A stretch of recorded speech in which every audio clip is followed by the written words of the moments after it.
Hello, my sisters, and welcome to the Self-Love Sisterhood for the 11th of October 2022. This, my sisters, is the very last day that I am 38. The very last day that I'm 38, coming into my 39th year, beginning tomorrow. This time, 39 years ago, my darling mother would have been wondering. I just like, I'll clip that up. I'll clip that up. I did it, and then nothing happened. That's so funny. Try that again, shall I? 39 years ago, my darling mother would have been sitting there in 1983 thinking, I wonder if it's going to be a girl. Because they didn't find out, and I'm the youngest of five. I'm the only girl. And it was a girl. Here I am. Here I am, birthed into this world. Not exactly as Lanaria Gaia. I birthed her myself several years ago, but certainly as Katie Nicole Blewett, which I think is quite pressing. Pressing? Fitting. That's the word I was looking for. I think that it's quite fitting to think that I was born with a different name. And tonight we're talking about having the courage to be yourself. Having the courage to show up in the way in the world that you want to show up in the world. Not the way that other people think you should show up in the world. Not the way that you think that you should show up in the world. But the way that you do show up in the world. Without the limits, without the judgments, without the expectations, without this narrative inside of our mind that tells us that we should be someone that we're not. And this plays out in the micro and in the macro. And let me explain what I mean by that. So in the micro, I mean in the everyday moments. I mean in the moments of when we're sad, we think we shouldn't be. When we're unhappy, we think we shouldn't be. When we're disappointed or unsatisfied, we think that we shouldn't be. We think in those moments of negative emotions or in negative self-talk that we shouldn't be the way that we are. The things shouldn't be the way that they are. And yet they are that way. Take a breath.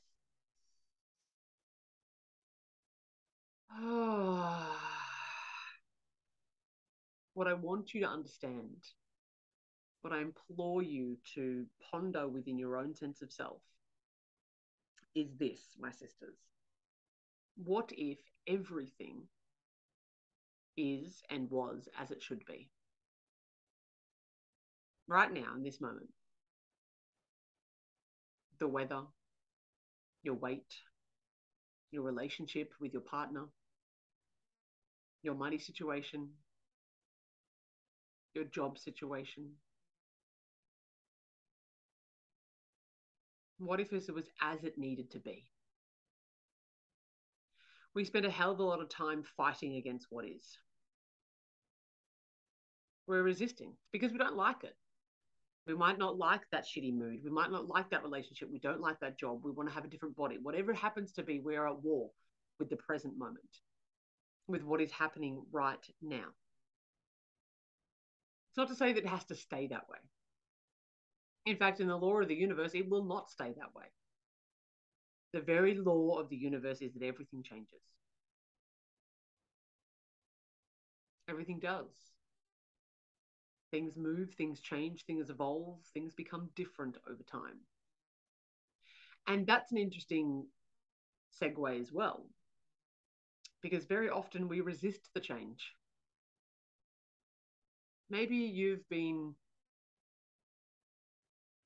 pursuing a dream. Maybe you've been pursuing a goal.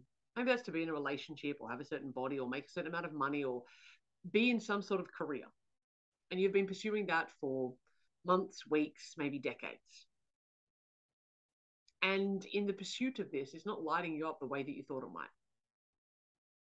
It's not the experience that you thought it was going to be. And you change your mind. Or you decide that maybe you don't know what you want to do, but it's not that. Or maybe you don't know that you don't want to do that just yet. Something shifts within inside of you. Perhaps you're in a relationship and you've loved this person for a very, very long time, and one day you realize that you don't anymore. We resist that. We resist the idea that perhaps we change. that we grow, and people around us resist that change. Yet the only way that we can possibly live the most authentic versions of us is to show up in the way that is the most authentic in that moment, in that realm, in that time, in that space. You're allowed to grow. You're allowed to be different. You are allowed to have a different experience of you and in life. The name that was given to me was Katie Nicole Blewett. And for the first 36 years, how old am I now? 39? It's about 36 years. For the first 36 years of my life, that's what I went by. Some people called me KB. A nickname that I had in high school was Booger. My parents hated that, as you can imagine. Their only girl, beautiful only girl, gets called Booger. You blew it out your nose.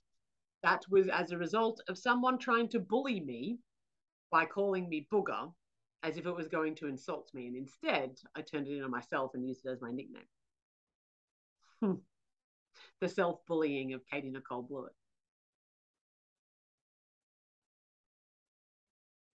And about 3 or 4 years ago, actually, I'm going to go back a little bit longer than that.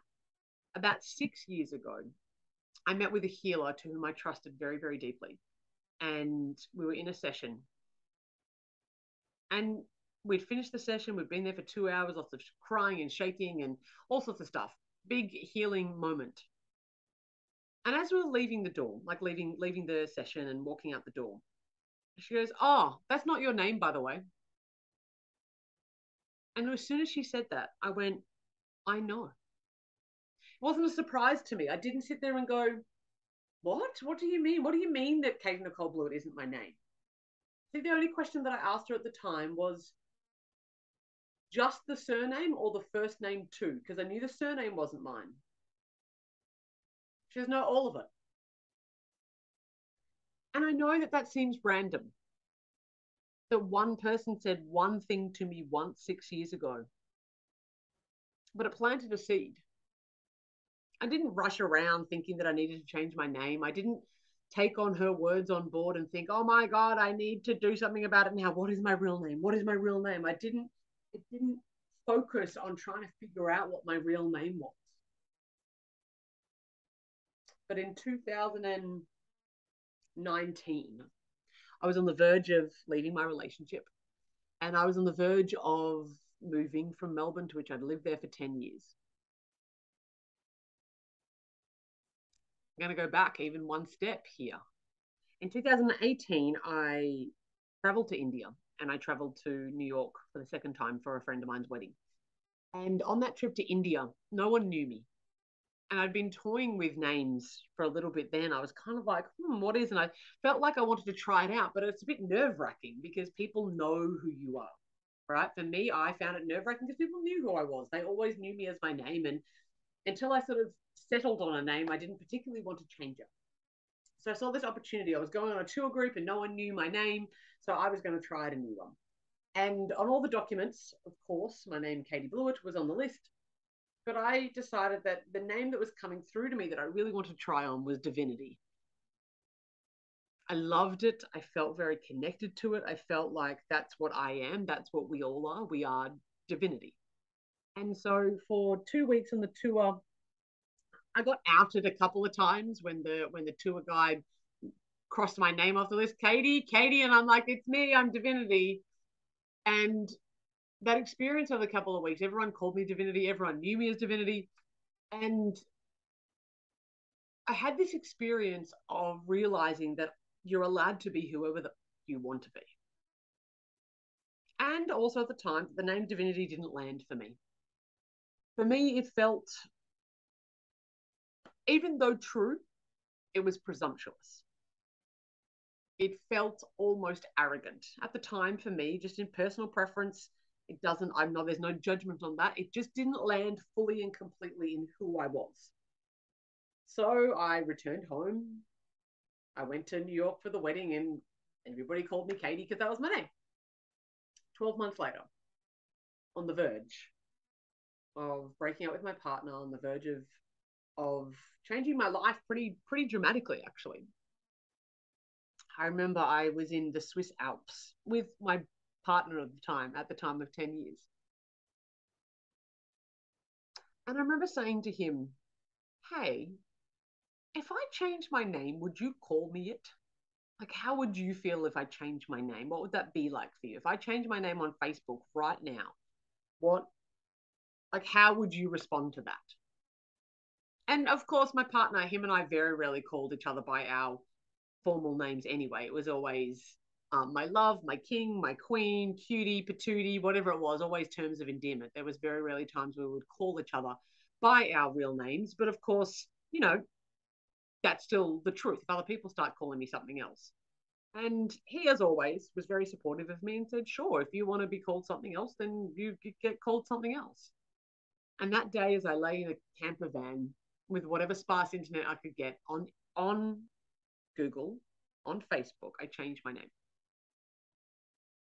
How did that come about? How did the name even occur to me? You know what? I remember the moment that I changed it on Facebook. I remember the moment that I got my name change certificate to make it legal. I remember the moment it went from Luna to Lunaria.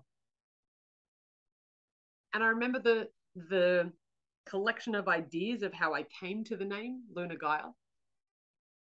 But I don't remember the moment where it landed. What happened in this moment, or the moments that I don't remember? For years, I would just be in awe of the moon. In awe of the moon, just like, particularly those last few years of my relationship, I was very unhappy for a long time, and I would just sit out on the ledge and a full moon or a half moon or whatever. When the moon was out, I'd just sit out on my front porch and stare at the moon. And I'm the kind of person who be like, look at the moon. Oh my God, look at the moon. I always notice the moon. I notice day moons, night moons, half moon, crescent moon. I love the moon. And I was like, well, it's obvious, isn't it? My name is Luna. Blatantly obvious to me that my name is Luna. And when I pondered into my surname, I was like, well, the surname is your family name. That's what it is. It's my family name. It's the part of me, of the line of family. It's my lineage. And I was like, well, I'm a child of the earth. I'm Gaia. I am the child of Mother Nature, which is Earth, Mother Gaia. Mother Earth is Gaia. And so Luna Gaia was born. Luna Gaia was born. And the moment that my name changed from Luna Gaia to Lunaria Gaia, I love this. It's so. Is it serendipitous? I don't know.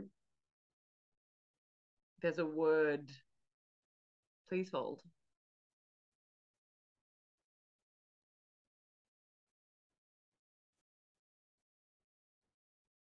Divine. I feel like it's divine. I was typing my name, Luna, into my phone.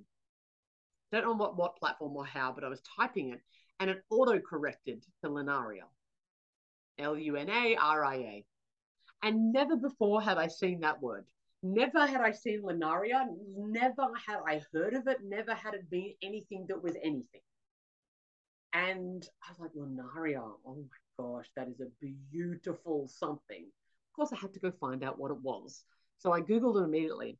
And I found out that Lunaria is the Latin word for a plant, otherwise known as honesty, otherwise known as the silver dollar plant, otherwise known as honesty and abundance. And in that moment, Lunaria Gaia was born. Because I knew, I was like, yep, it was divine that I went from Luna to Lunaria. And even though most people call me Luna, knowing my full name is Lunaria, and that's how I introduce myself, Lunaria Gaia, there is a profound sense of knowing of my truth in that. So why share this with you? Why share a journey of a name change? Because lots of people change their name, right? People get married. That's the most common reason why someone changes their name. They get married and maybe traditionally, certainly historically, a lot of women take on men's names and they go about changing their surname. And they have to change it by deed poll, and they take in their marriage certificate and say, look, I did the thing, here is the thing.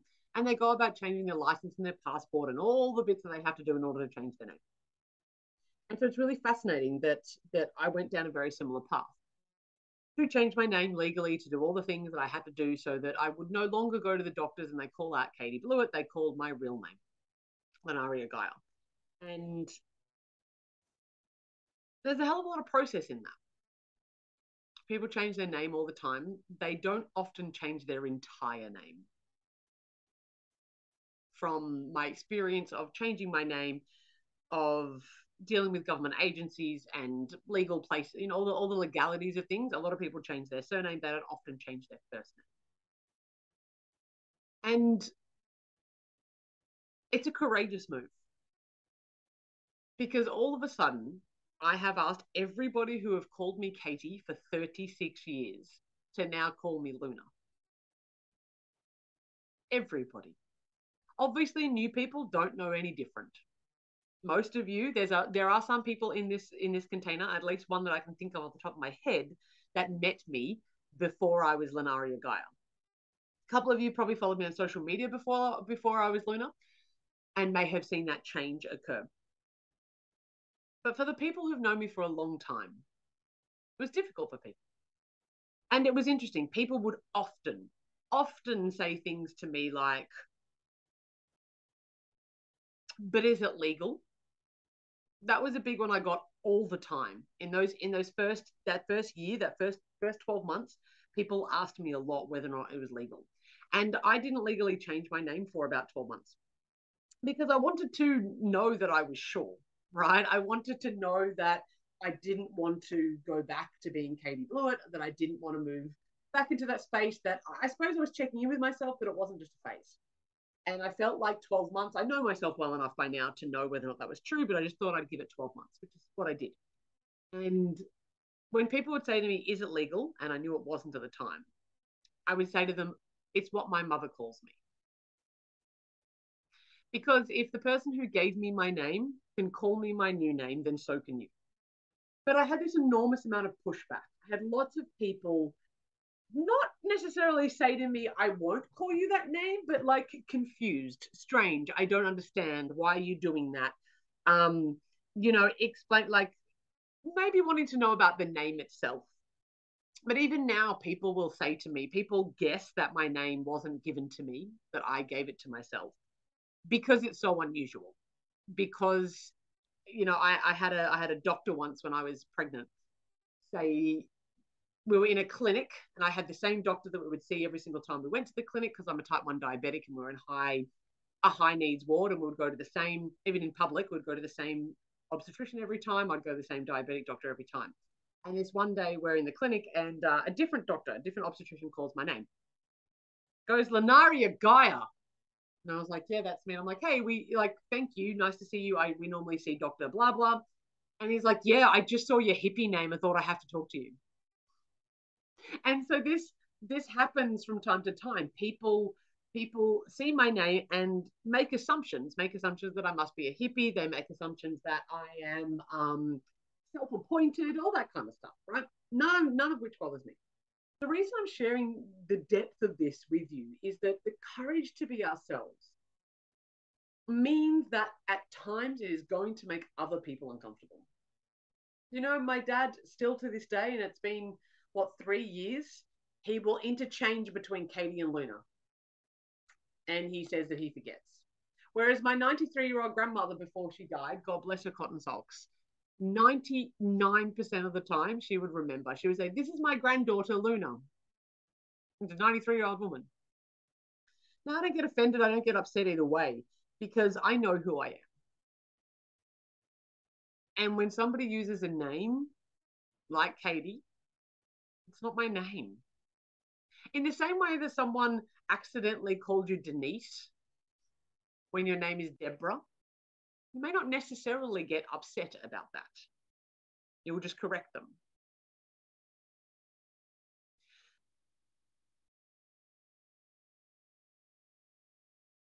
throughout the time, welcome, Ali, welcome.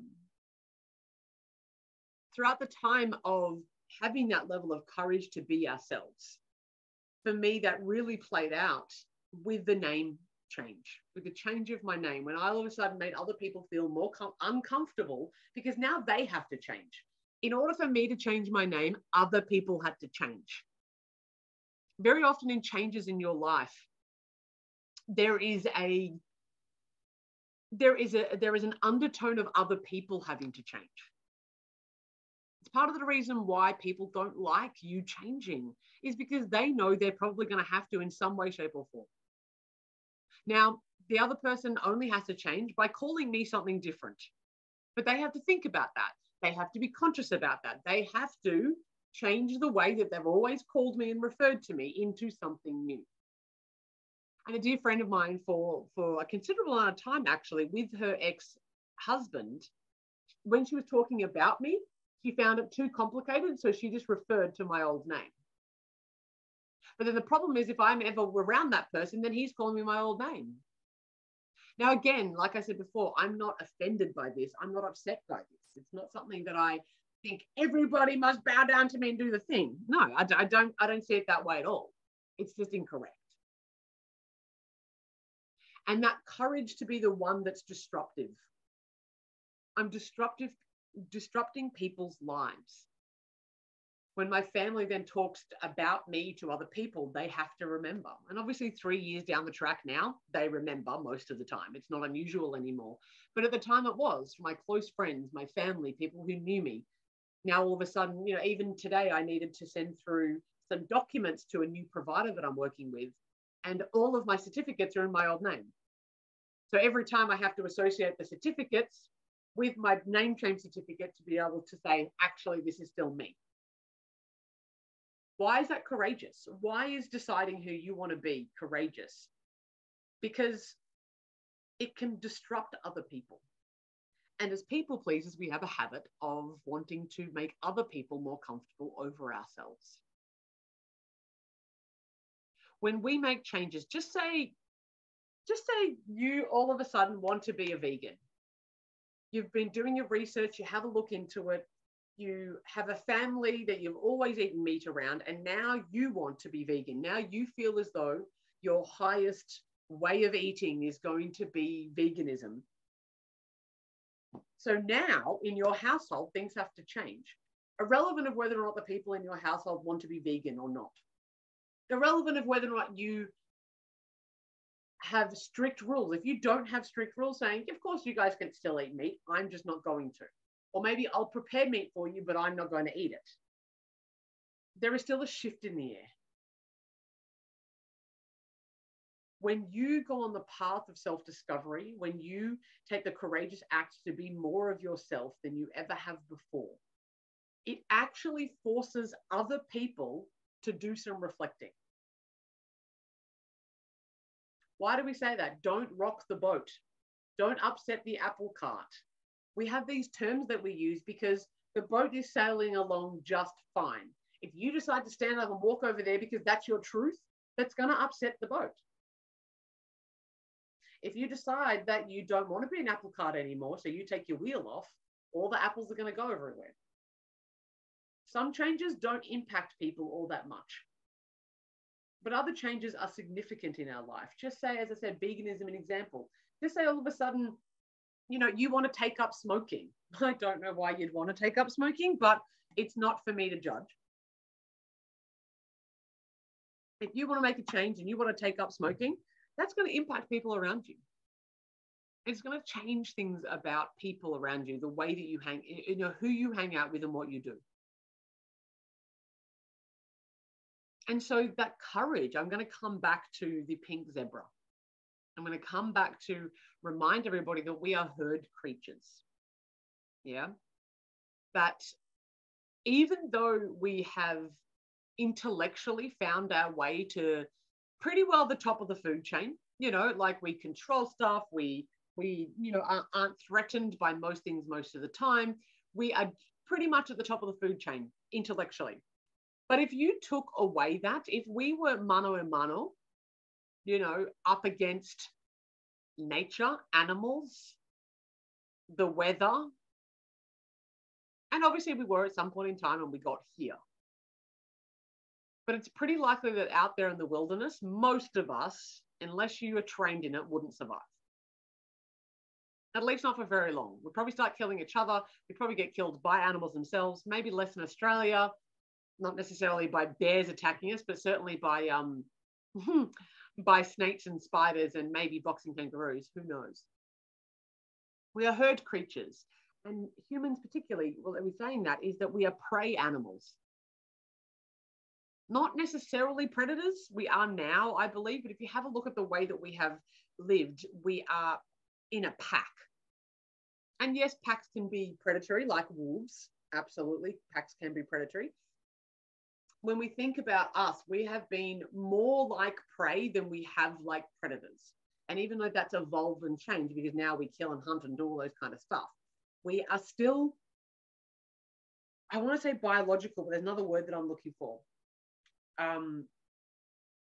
Like from a reptilian brain point of view, from our very basic biology, we are still herd creatures that are worried about dying, right? All animals, all creatures that have any level of consciousness are thinking about survival. And the safest way for any pack animal to survive is by fitting in, is by not upsetting the apple cart. If there is a hierarchy within our pack, we must stick to the hierarchy because otherwise it disturbs the peace. Otherwise, what ends up happening in an animal world is that there can be a challenge for the leader. Even you look at lions, which we wouldn't call prey at all. But a lion, you know, there is the alpha. There is the alpha. And if that alpha gets too old, one lion will come up and challenge that lion. And if the challenger is successful, the old leader dies and the new leader comes into position. But you can't have all of the leaders of the pack, all of the lions of the pack being leaders. They have to start their own packs. It doesn't work that way. And so when you look at this, you apply that kind of knowledge to our world. We are a pack animal. We are a herd animal. When we look at that and we think about the herd, we cannot afford, from a biologically imperative, a survival imperative, we cannot afford to be different. We cannot afford to go out of our way and rock that boat. I was going to say rock the apple cart and upset the boat. Either way, beautiful. We cannot afford to do that from a psychological, biological point of view. That still runs within us. There's still a reptilian part of us. I say reptilian, it's a reptilian brain. It's the part of us that is ancient. That part of us is still running the idea that we want to fit in. And Brené Brown and her work is so frigging powerful. If you haven't done it already, please, read her books or whatever. I know that you have, Ali. So, please get amongst her work, because what we really want as humans, as evolved creatures now, not just animalistic, what we really want is to belong. But when we can't belong, we will settle for fitting in. And so the difference between belonging and fitting in, as Brené Brown, probably not going to say it exactly as she did, but I paraphrase. Fitting in says, I will be, do, and say anything that I need to in order for you to love me or like me. Belonging says, I will be exactly who I am. I belong to me. And if you love me for that, then so be it. Those are very, very different energies. One is very outward. I need you to like me. And I'm taking a pretty educated guess here that a whole bunch of you here in the sisterhood and the work that we're doing here have never really felt like you fit in. Maybe not even in your family. Maybe you're the kind of the black sheep of the family. You might be the weirdo of the family. Maybe you're perfectly fine in your family, but you may have noticed that at school or in workplaces, fitting in. Honestly, I don't know if I've ever met anybody who goes, yeah, I fit in really easily. And maybe that's because I'm only having conversations with people that are more inclined to be in disharmony with themselves. Because I can fit in. We can fit in. The only thing that you have to do in order to fit in is to do, be, and say everything that the other people are saying. If you rock up to a social occasion and all the people there in this one group of people are talking about the latest weight loss fad that they're on, you will fit in by talking about dieting. Talk about that. Talk about that and talk about how you're obsessed about it. And oh my God, I'm watching this and this champagne has 180 calories per glass or whatever the hell nonsense you want to talk about. You'll fit in, but you'll betray yourself if that's not true for you. It's easy to fit in, my sisters. So easy. Because fitting in is not you being your most authentic self. Fitting in is shaping yourself to whatever environment you're in so you can fit in. If you even look at that, how do I fit in? I'm literally trying to, there's a square. How do I fit in that square? So you're a circle. Of course, the circle, if it's small enough, can fit inside a square fairly easily, and vice versa. So you might change the edges. You might push yourself out a bit. You're like, well, I wouldn't usually talk about that pointy stuff over there, but I'm going to now because that will help me to fit in. Belonging is a whole different story. If we look at the herd for a moment and remind you of all of this, when we are a herd, have a look at prey animals like zebra, right? Zebras are black and white, and they all look pretty darn similar. And maybe I'm being like zebra racist right now, but for me, they all look really the same. There's probably nuances in zebras that I've never particularly looked at, but when you see a pack of zebras, they all look the same. They look like a stripy horse, right? For the most part. There's a reason they all look the same. It's safety in numbers, right? If you see a blur of zebras going past you and you're the lion, that's a little bit confusing. It's disorientating. You can't distinguish one from the other. Was it that one? Which one? You know, it's harder to be able to attack that prey when everybody looks the same. But just say, I rocked up to the watering hole that morning and I wore pink stripes. I've just dyed all my white straps pink and now I'm pink and black and loving it. I am fabulous. Fabulous zebra. What's going to happen immediately is that the herd is going to try to correct your behavior. They will try to correct it. They might say things to you like, oh, do you really want to wear that? Why are you doing that? That's a bit weird. That's strange. Oh, I don't know. That's a bit crazy. This is just a fad you're going through. You've changed. Don't get all weird on me. Oh, you haven't joined a cult, have you? Etc., etc., etc. The way that humans do this correction of behavior, they might outright come out and say, oh my God, that hair is awful. Don't do that. Some people are that blunt, but mostly in society, you will just get little passive kind of comments here and there that don't seem to totally give you the full picture, but that will discourage you from continuing on that path. Oh, wow. I mean, I don't, you know, they might say, wow, I don't usually see women that are a size 16 in a crop top, but you know, okay, well, if you feel comfortable, that is passive aggressive nonsense trying to get you to correct your behavior. You wearing the crop top in my presence makes me feel uncomfortable because you're standing out from the crowd. I don't want you to stand out from the crowd. Please put your belly away. That would make me feel more comfortable. That's effectively what people are saying. I'm threatened by the idea of the fact that you've become a vegan. So now I'm trying to tell you how dumb that is because I don't want to stop and think about my meat eating habits. These are all examples. I eat meat. There's no judgment on any layer. What we notice is that when people are trying to correct the behavior, if you hang out with a bunch of vegans, you're more likely to want to be more vegan than you are if you hang out with a bunch of carnivores. And vice versa.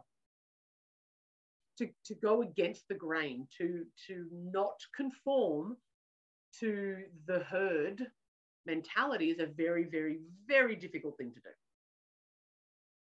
Certainly not impossible. And the only reason why it's difficult is not because the act itself is difficult.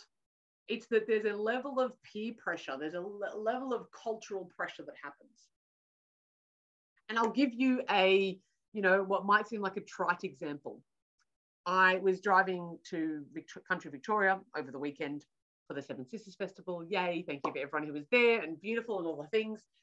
And I rocked up at the service station car park. I think it was the McDonald's car park. And every single car that was in the line that I was driving was nose out instead of nose in. And as I've come in, I've looked around and I'm looking for signs to, like, am I meant to? You know how sometimes there's car parks where you need to reverse park in? They were all reversed in, all of them. The deep desire, biological drive within inside of me to reverse my car in was palpable. I felt it. I felt like all I wanted to do in that moment was to reverse in to fit in with the rest of the cars. There's no one around. No one can see it. There's no good reason why I'd reverse my car in at that point in time. I put my nose in because that's the way I would usually park a car, but I could feel the pressure because 8 cars were reversed in and I was the only one that was nose in. We think, what's the big deal? Who cares? But we do. There is this, because if that pink zebra does not correct their behavior and go back to being a black and white zebra, then the whole herd is at risk. When that zebra comes along, yes, the pink zebra is going to be more of a target, but just say there's 2 herds of zebras. One is all black and white, and one is all black and white bar the pink and black one. The predator is going to go for the one with the pink because it stands out. You're more likely to garnish unwanted attention if you stand out. So this speaks to being the same, like them playing small, as much as it is to being big, to taking up space, to shining. Because when you shine, you are not like everybody else, right? When you stand out of the crowd because you are vibrant, because you are energetic, because you are magnetic, because you are speaking your truth in a way that inspires people, you going out there and maybe starting a business instead of getting a job. Maybe you get a job instead of being in your business. I don't know what the clarity is for you, whatever it is. You doing something that is outside of the normal realm can make other people feel uncomfortable. It is much, quote, safer to stand in the middle, to wear what everybody else wears, to talk how everybody else talks, to hang out in crowds to which you are not the one that stands out. It's much easier to do that. It's much easier for me to go to the Seven Sisters Festival as a participant, cruise around and enjoy all the things. Not that I've been there as a participant before, but I could go there and do the workshops and have a really good time. It's not to say that I wouldn't have a great time. And neither has judgment on either, which is better or worse. For me, myself, there is a gift and a mission that I have been given to go into stages like that and to fucking shine.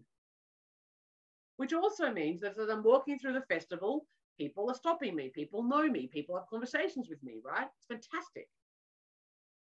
I also can't be invisible. There's anonymity is safety. That's why the zebras are all the same color, because they're anonymous. When you start stretching that, when you become less anonymous, you become more of a target. And at the same time, you also become more of a beacon of light for people. It's both. Both things are raised.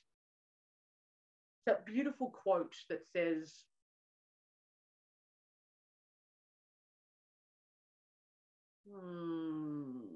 yes, If you never want to be criticized, do nothing, say nothing, and be nothing. You can't avoid being criticized in this world. Somebody, because even that, if you do nothing, be nothing, and say nothing, you will still be criticized for that. We cannot avoid being criticized. We cannot avoid being judged. We cannot avoid people not liking us. It is impossible. No matter how much of a good people pleaser you have been in your life, somebody already doesn't like you. Somebody's in therapy because of you.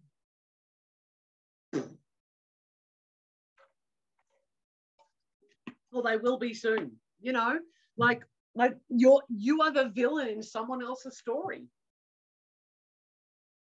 You are unrequited love to someone that you don't even know. Maybe years ago, maybe currently, they look at you from afar and think, I wish, but she doesn't even notice me. And you don't know. You haven't even noticed that person yet. They are there. They love you. And even if we're super self-aware and super empathetic and can feel all the feels, we've never noticed. Because we are only the center of our own stories. You will be the villain. You will be loved. You will be, the reason why someone's in therapy. You will be the reason why someone, goes to therapy because they want to heal and be better. Not because you're the villain in that, but because you are the one that encouraged them to grow. All the things exist in that. So the courage to be yourself is less about appeasing other people, but about giving yourself, and as a result of that, everybody else permission to just be. In the micro, like I was talking about before, the micro in terms of the everyday stuff, like allowing yourself to be sad, allowing yourself to be frustrated or unhappy or afraid or limited, enjoying the fact that you might be happy or celebratory or, excited. And from the large scale of things, changing your name, going after things that you want in your life, marrying, not marrying, children, not children, whatever it is. There's always going to be somebody who wouldn't do it like you. And that's the point. They wouldn't do it the way that you're doing it because they're not you. And you're not going to do it like them because you're not them. That's how that works. I have a mentor who recently, probably in the last 12 months, and maybe I'm giving away who he is because there's not many people who do this, Australian guy, and he got the word magic tattooed on his face. M-A-G-I-C-K.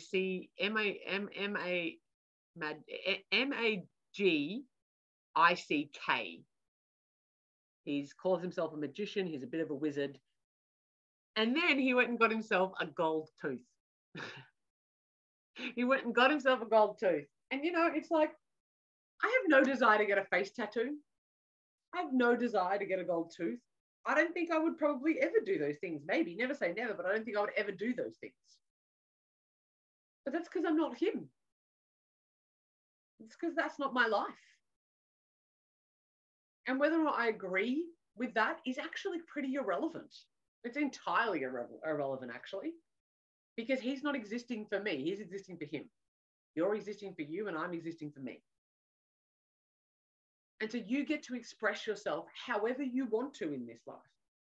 And I say express not just in terms of speaking or dressing or behaving, but in terms of work and love and travel. And, even if the whole world thinks you're crazy, and I say the whole world, I mean all the people that are in your world, if they think you're crazy because you decided to shave your head, well, that's not anything to do with you. That is theirs. And people will get uncomfortable by your decision to be you. At the same rate to which people will be inspired by you being you. Wow, she gets to do that. I'm going to do that too. I'm allowed to. Someone might criticize you. I give example. I remember many years ago, I don't get asked it at all these days. I don't know if that's because I'm not currently partnered or because I'm just hella boundaried. But maybe want to say 10 years ago, 10 years ago, the first few years of my relationship and with a man. And we would often be asked, when are you going to have babies? You know, you're going to have kids. You know, we're in our, what would we have been? Early 30s, I suppose. You're going to have kids, and I don't want kids, and he didn't want kids. And we would say something along the lines of, no, we don't want kids. Oh, you'll change your mind. And he was a lot less pragmatic than me, or less generous in his response than I would be. But I would usually say something about, no, I don't think I will. Have you changed your mind about your kids? And, you know, they were like, no, but you can't not have kids. Literally, I'd have people, I'd have there's one specific scenario I'm thinking about. My mom was like, you can't not have kids. I mean, I didn't want kids, but I had at least one. And I said, well, I mean, good for you, but I don't want any, not just one. No, but you've got to. And I said, why? So, well, pretty selfish thing to not have kids. And I was like, I know that I'm probably pretty selfish, and I think that if I had kids, that's probably more selfish. And anyway, this conversation goes on, this one person becoming incredibly uncomfortable at our decision to not have children. And in the end, I just end up saying to her, I said, what is it about me not having children that makes you so uncomfortable? And she never gave me an answer, but someone else did another time. I remember this is actually a family member of mine when I'd said the similar thing. And he goes to me, but I didn't know I had a choice. So what do you mean you didn't know you had a choice? He goes, well, they're older than me significantly, like almost 10 years.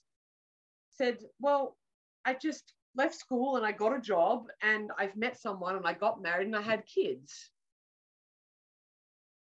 I didn't know that I could do something different. And so by me then making the act to do something different, I've highlighted the fact that there was another option and that he didn't take it. Similarly, when I've been traveling overseas, I remember in my early 20s when I was overseas in Europe for a couple of years, I gave up drinking for a year and a half, 2 years or something. And I would be out and about and people would be drinking around me. And this person I was traveling with, night after night, like, come on, have a drink, have a drink, have a drink. And eventually I just said to them, what is it about me being sober that bothers you so much? Like, how is me not, like, I'm drinking lemonade with you. What does it matter? She said, well, I'll make a fool out of myself and you'll be sober and you'll remember it and I won't. I'm like, right. She goes, and also, I'll be hungover tomorrow and you won't be, and I want you to be with me. Misery loves company, my friends. And other people can be uncomfortable about your decision to be you, to take whatever leap you're thinking about taking, the small leaps into the big leaps and the ginormous leaps. It's not even the, oh, let's change my name or give up drinking or, you know, become a circus performer. Not necessarily those things, but just like, you know, I'm not going to eat sugar anymore. Or I'm going to have wine only on the weekends. Or I'm going to start being more boundaried and speak up for myself on a regular basis. It becomes difficult for people because it challenges the status quo that they are existing in. If everybody just remains the same, then no one has to question anything. If you are now a pink zebra in that herd, not only are you putting everybody else at risk, but the risk is that the herd changes. Maybe other people, maybe that person, oh, can we do that now? I didn't realize that we could be something other than black and white. Well, I'm going to be blue. I'm going to shave my stripes and get checkers tattooed on me. You know, I'm going to get lines going the other way. Man, it's chaos now. Everybody's expressing themselves with it. No. You're not particularly controllable when you are yourself. When you allow yourself to be you. And I'm not talking controllable from a conspiracy theory point of view, although that may or may not be appropriate. I just kind of mean in the sense that, like me going into that that car park, there's the word that's probably more appropriate is predictable. You are predictable when we fall in line with everyone else. But when you think for yourself, when you decide that you want to do it, not because everybody else is doing it, it might be the most sensible option for you. You still might decide that that's the thing that you want to do, even when everybody else is doing it. But you want to make the decision of, why am I doing it? I've said it to you before, and I'll say it to you again. It is not what we do, it is why we do it. So if we are doing something that the crowd is doing, that the rest of the world is doing, that the people in our group at work or school or whatever are doing, because it serves us and because we understand it, then go for it. If you are doing it because that is what everybody else is doing, then my suggestion to you is to ask why yourself. Connecting why with yourself. What is it about me doing this? What is it about that? Why am I doing it? Have I thought this through? You know, most things in my life, and if you've read my book, I've shared this, a whole bunch of things in my life, I have thought, why do I do this? Why do I shave my armpits? Why do I shave my legs? Why do I wear makeup or not wear makeup? All these kind of social norm things that women do. Why am I doing it? And am I doing it because it's just the socially acceptable norm, or am I doing it because that's the best expression of me? And contrary to that as well, move into the feminist movement or into, you know, the world that we live in now that's pretty woke and pretty left. If I decide that I want to have hairy armpits, why am I doing that? Am I doing that because I'm making a statement against the patriarch and advertising, or am I doing it because I prefer it? And that's the kind of questions you want to ask. What is it true for me? What is the true expression of how I want to be?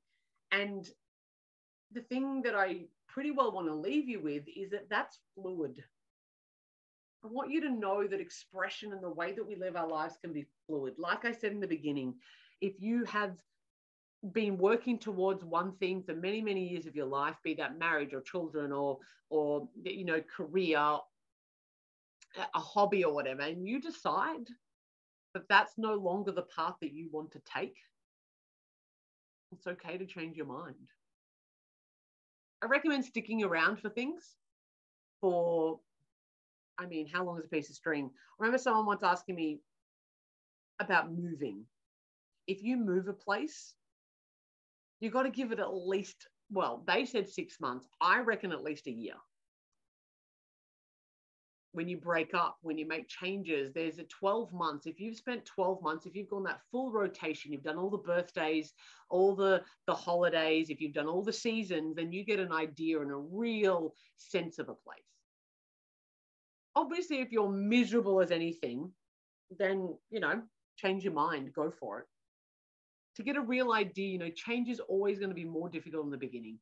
And we're going to want to pull back from that and go back to our safety zone. So if you decide to move somewhere, those first 3 months are going to be the hardest. In any change, it's always going to be the hardest because the familiar is so close. You could just go home. You could just do the thing. Stick it out for a while.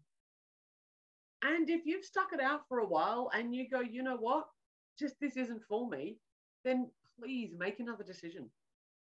Make another choice. And it doesn't matter how long you've stuck to it for.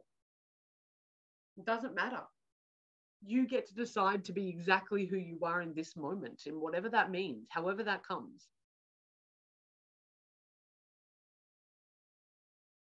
If the herd cannot correct the behavior, they will reject you. First they correct, then they reject. And the beautiful thing about this is that if you are rejected from your herd, from being you in your most honest, beautiful, authentic expression, then that was never your herd in the first place. They were never yours. It wasn't where you were ever meant to shine and be a part of. Ever. And yeah, does it suck? Absolutely. In my experience and the experience of all of my clients, what sucks more? What sucks way more is being in an environment where you cannot be yourself. Your sense of humor, the way you express yourself, the way you dress, the way you speak. I had a family member who we were friends for a very long time. For the first 35 years of my life, 37 years or whatever of my life, we were very, very good friends as well as being family. And over the last couple of years, we're still family, obviously, but we're not particularly friends anymore. I still don't really know why. It just happened, right? It's just part of the outgrowing. And I remember we hadn't lived close to each other for a very, very long time, and we would catch up. We would catch up with one another. We would go to like a festival together, spend 5 or 6 days traveling and doing all sorts of cool stuff, hang out together, talk all the stuff, and then we wouldn't see each other for another 6 or 12 months. And I remember one particular year we were doing that. We were hanging out, and he said to me at one point, he was much better with his boundaries rather than just cracking the shits at me. He goes, you like to talk deep. I said, yeah, we always do. He goes, yeah. He goes, we always talk deep, you and I. Whenever we're together, we talk about this and we talk about that. And he goes, and I've just realized something. And I was like, what's that? And he goes, you're always like this. And I was like, yeah, what do you mean? And he goes, well, I'm only like this when I'm with you. I don't have these big, deep philosophical conversations. I'm not analyzing things. I'm not processing things. I'm not unpacking things. The only person I do that with is you. And I said, yeah, I do that with everybody. It's how I naturally exist in the world. It's how I am. And he goes, yeah. I realize it's like, because after spending 2 or 3 days with you doing it, I'm tired of it. And I just want to talk about nothing. I just want to talk about shit stuff. And probably, now that I reflect upon it, that was maybe one of the early catalyst moments for us of like, well, yeah, you only want to talk to me like this when you are full of ideas, but when I'm full of ideas, which is how I usually am, you don't want to. And is it uncomfortable? Is it sad? Is it bad? Is it not pleasant? Of course. But it does also mean that I don't have to limit myself or shave off my edges or try to cram myself into a space that is not me. Absolutely. And like I said to the sisters at the Seven Sisters Festival this weekend, if I'm too much, go find less. And I love that. It's not always easy. This is why it does take courage to be our true self. Because I spent a whole chunk of my life trying to be less, so that I wasn't too much for other people. And I had friends and I was around people, and that became my norm, was to be someone that I wasn't. And it sucked and I was miserable.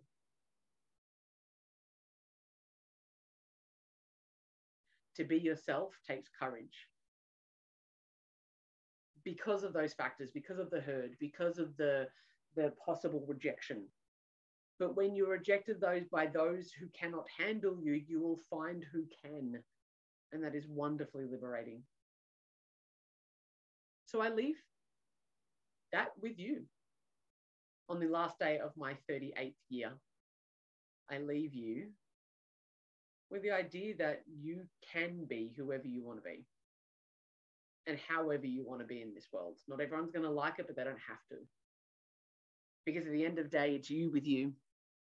You are the one that, you and your creator, depending on your beliefs, your source, your God, universe, whatever it is, whether or not that's just the deepest or highest part of you, depends on your beliefs. It's just you with you. And the most important thing that you could possibly ever do is to satisfy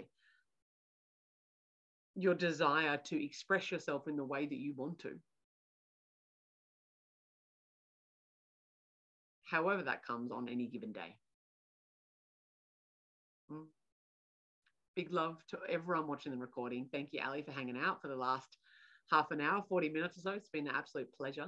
I will see you all on Thursday morning for Q&A, for those of you who can make it. And until then, happy self-loving. Go be your rockin' selves. I love you, sisters.